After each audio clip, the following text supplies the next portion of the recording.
is to empower, elevate, and educate. For those of you who do not know me, my name is Portia. Renay couldn't be here today, so definitely send well wishes her way. She wasn't feeling well, not no COVID type stuff. Actually, it's heartburn.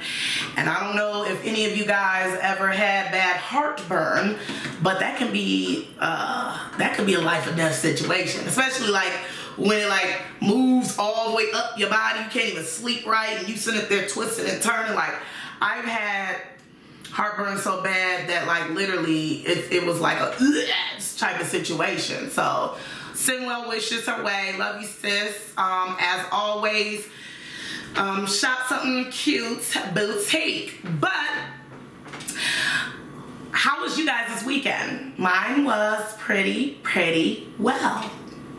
Send a comment. Let me know how y'all weekend was. So, what did I do this weekend other than just spending it with friends and family? I didn't get the opportunity to watch that Wendy Williams movie, so y'all gonna have to let me know what y'all thought about it. But I just kept seeing all these different memes like about Method Man and Wendy Williams. But Wendy Williams used to be pretty back in the day. But I feel like Wendy Williams also should be the poster child as to why self-love is important. Because for you to even look at yourself and look at yourself now and continuously get all the Botox and your face look like, you know, an actual stone statue that needs to be put up on Mount Rushmore is ridiculous. However, Method Man, although he's always been handsome to me, he was looking a little scraggling back in the day.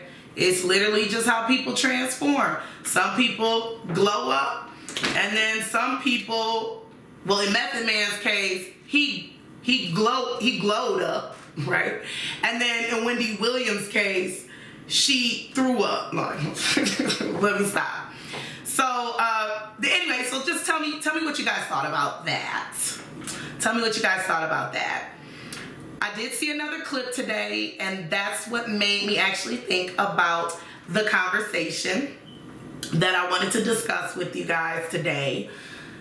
There was this clip. It was CNN. It was CNN. You know what? I'm gonna post it. Well, I will not post it. Let's actually watch it. I'm gonna put it up. Let's watch it right now. This country specializes in vilifying black and brown folks. Let's just be clear. The president picked that narrative about gang activity deliberately because he's picking that narrative to explain, our Hispanic, mainly Hispanic on the southern border, sisters and brothers. He doesn't use that same narrative with other immigrants in this country. Even when he made the country comment, he was talking about countries and nations of color. So let's not delude ourselves. This is a deliberate narrative that the president has used. It is a deliberate policy that his administration has put in place to dehumanize black and brown people in this country, and it plays to a certain segment of this country. I do look forward to the midterm pitch that the United States of America specializes in vilifying black and brown people. I do not think that would work for Democrats. They do. Take it to the polls. Take it to the voters and enjoy. No, we will take it to the polls, but the history of this country, too. How many examples would you like me to give you about how this country specializes in that? This is not a great, this is not a great pitch. 1619. Next year, 1919, it'll be 400 years since the first Africans were brought to this continent as slaves. So it's not a pitch, it's a reality in this country. And the fact that you're taking such a cavalier attitude about the suffering of black and brown people in this country is appalling. No, it's not. It's absolutely appalling. Are you trying to say that this country does not specialize in racism and bigotry? I am saying that racism exists. I am saying that the United States of America but you have the luxury. You have the luxury to be cavalier about it. But people, my folks don't have the luxury of being cavalier about it. Listen, I think the fact that No, you don't understand my point because you never lived a day in my shoes or the shoes of my ancestors.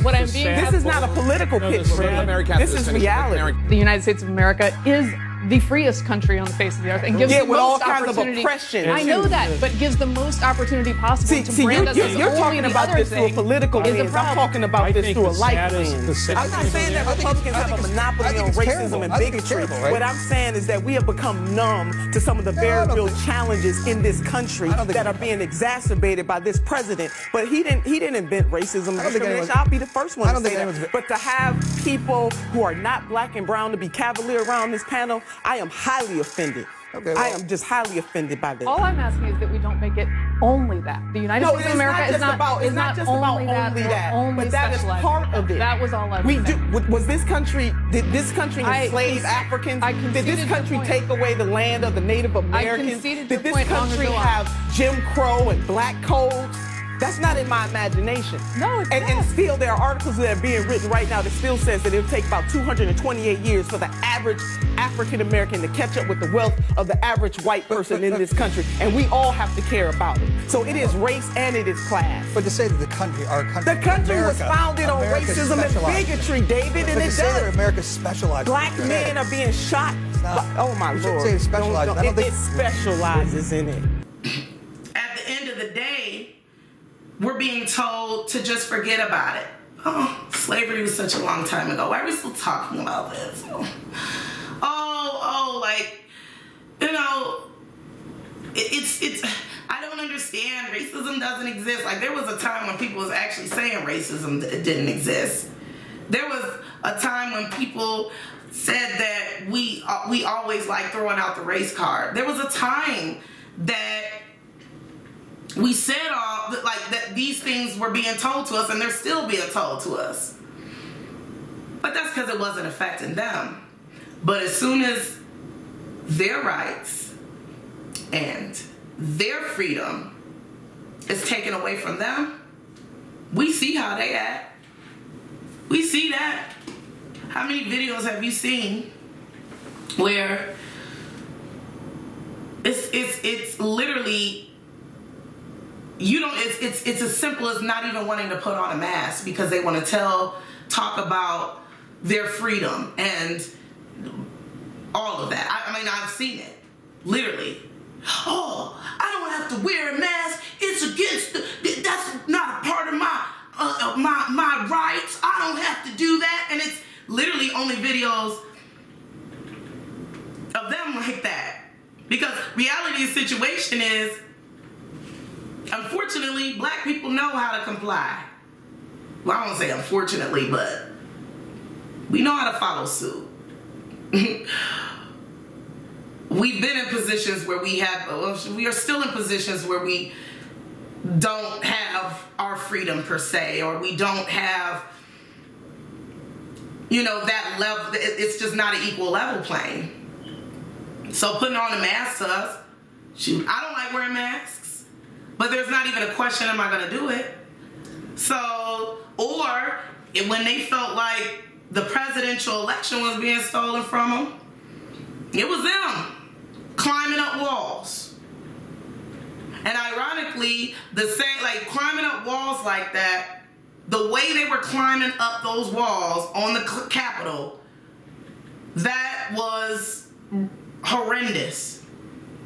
But ironically, you want to put up a wall to block people from Mexico to come in, and you got and make little ignorant, nasty comments about that, and ironically, they actually trying to climb up a wall. It was just amazing to me, the irony and all of that.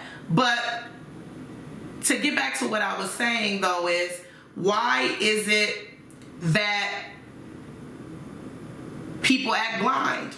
Is it literally because it's not affecting them so they don't care? Or is it because it's a generational cycle within their own community? I think people need to put people in other people's shoes. So on that video, to say like, oh no, but yeah, I understand that black people are dying by the hands of police, but it's not as bad as other countries. I understand that, that there's an issue with racism, but it's not as bad as other countries. My focus isn't any other country. My focus is the country that I live in. So to compare something to somewhere else, to me, it's like a way to be very, dismiss the bigger situation. There's people's livelihoods that are being affected.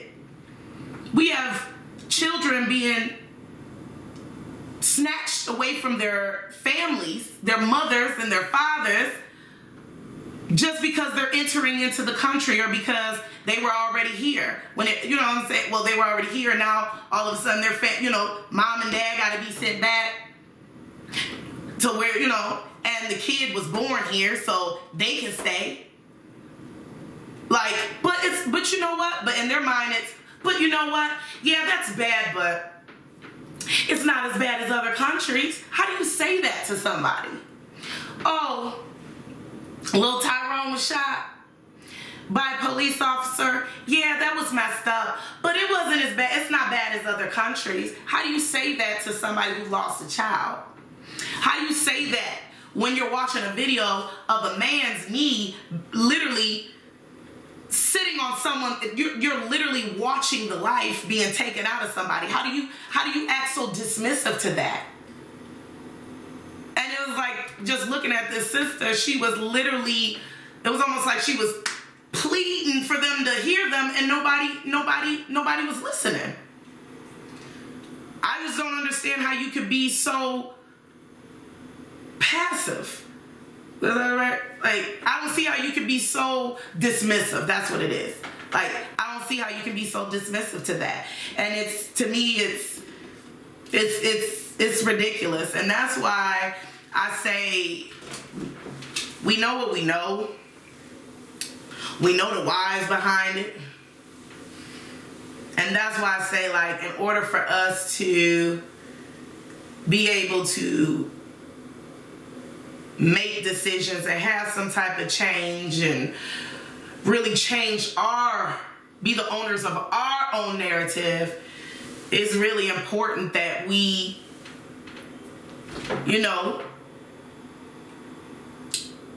invest in ourselves. Black dollar, black business. It's important that we have these things. I want to see black grocery stores. I want to see more black farms. Like those black grocery stores buying from those farms or that produce place. I want to see things like that. And I'm just let me tell you something. I'm just like y'all.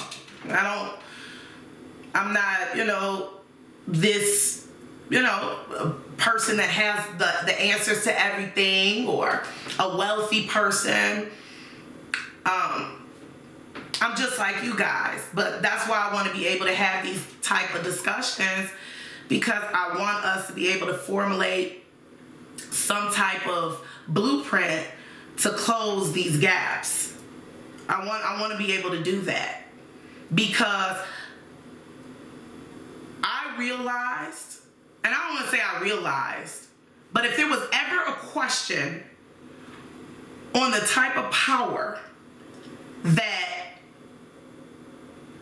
white people have, if there was ever a question on it,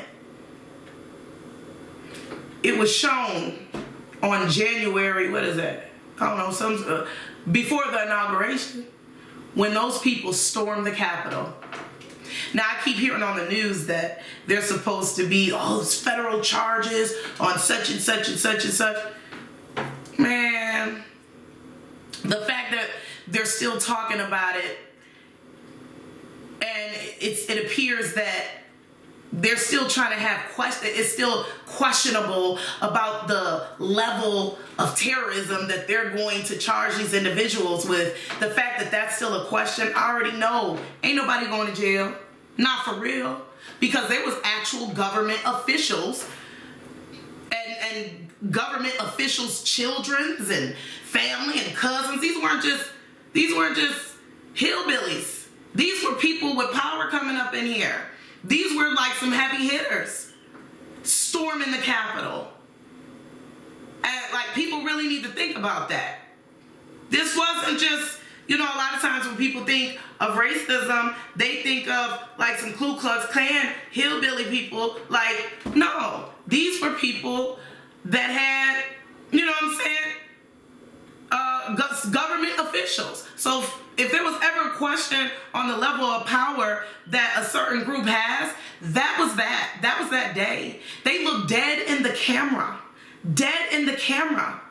There was no face masks being worn. Not the one that protects you from COVID and not no ski mask. They were looking dead in the camera. They taking pictures in Nancy Pelosi's office did not care. We talking about government officials. Did not care. They didn't care because they knew nothing was going to happen to them. So as far as the level of power they have, we need to be focusing on obtaining our level of independence and have power.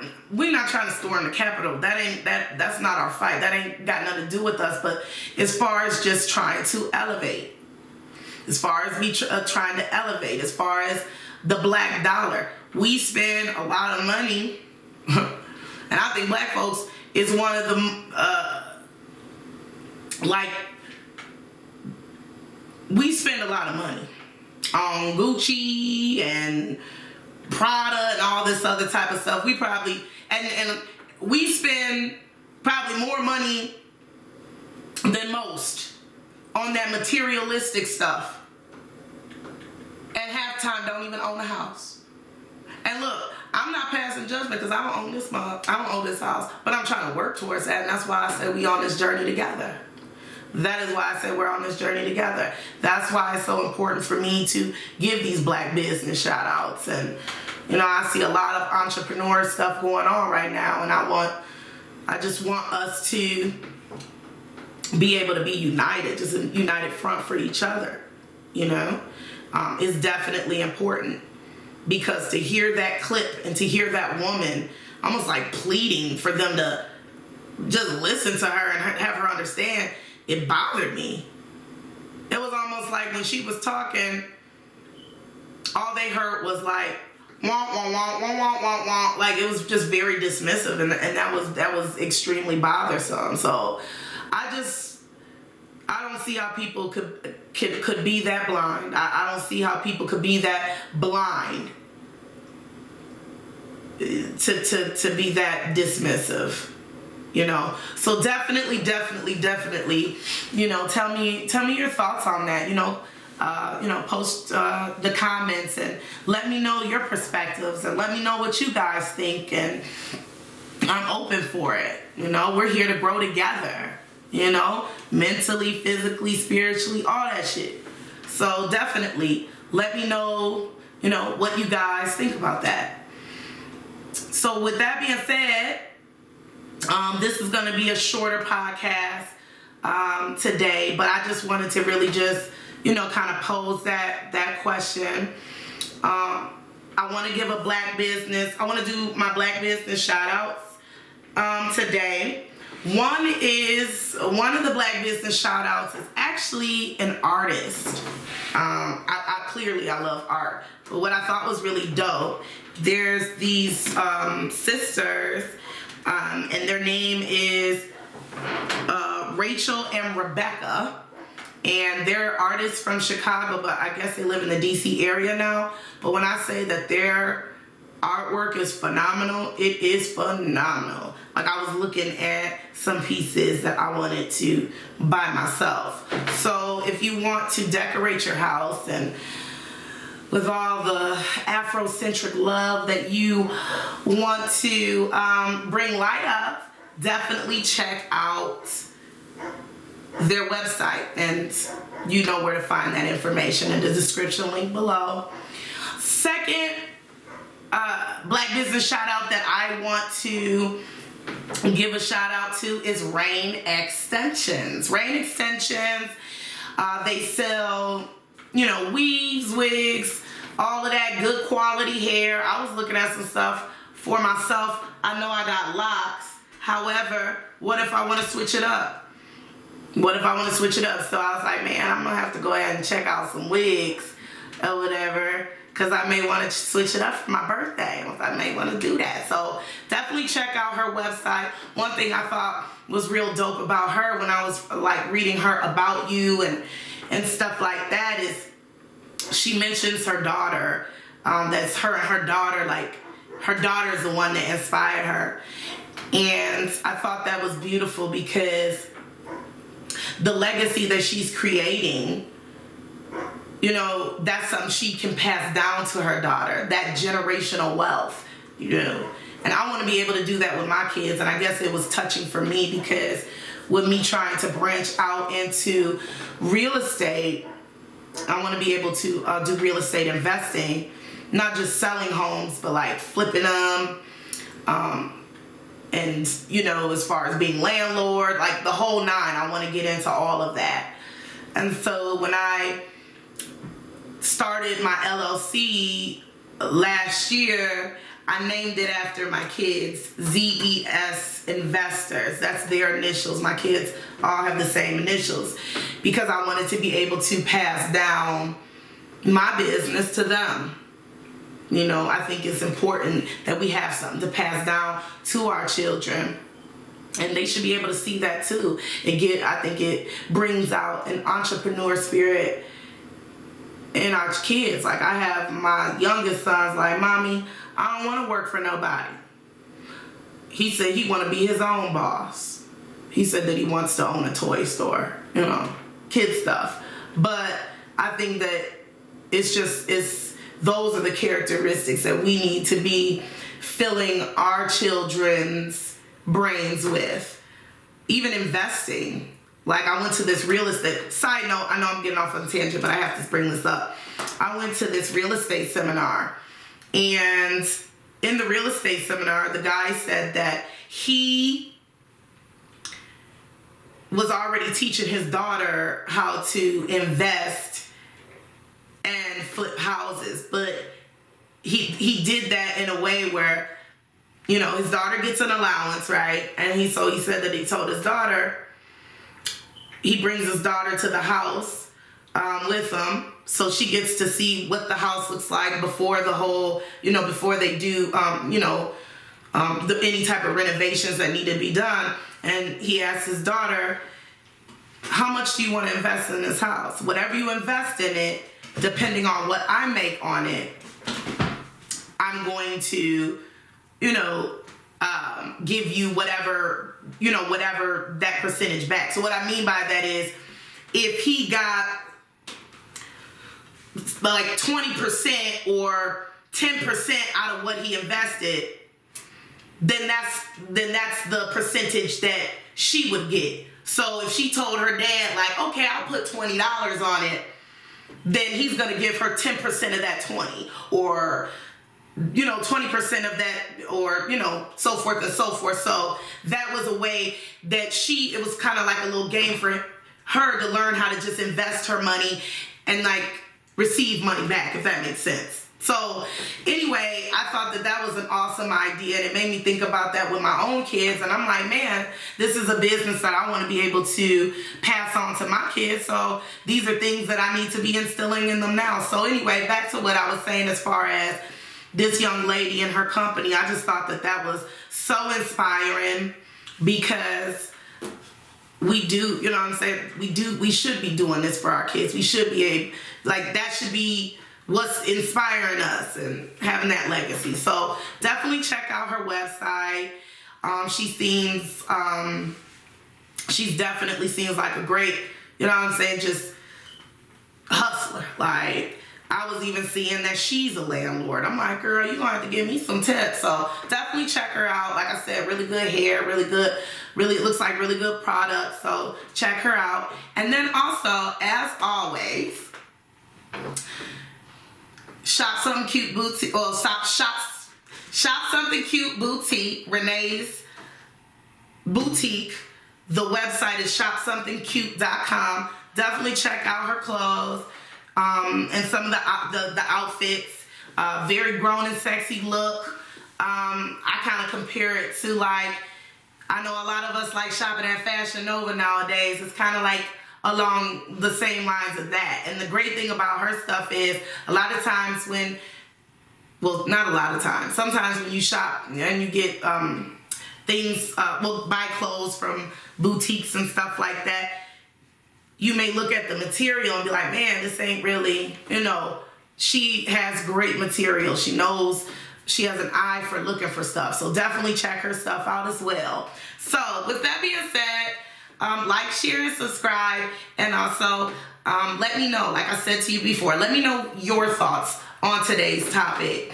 And send well wishes to Renay, my sis, and all that good stuff. So y'all take care, y'all.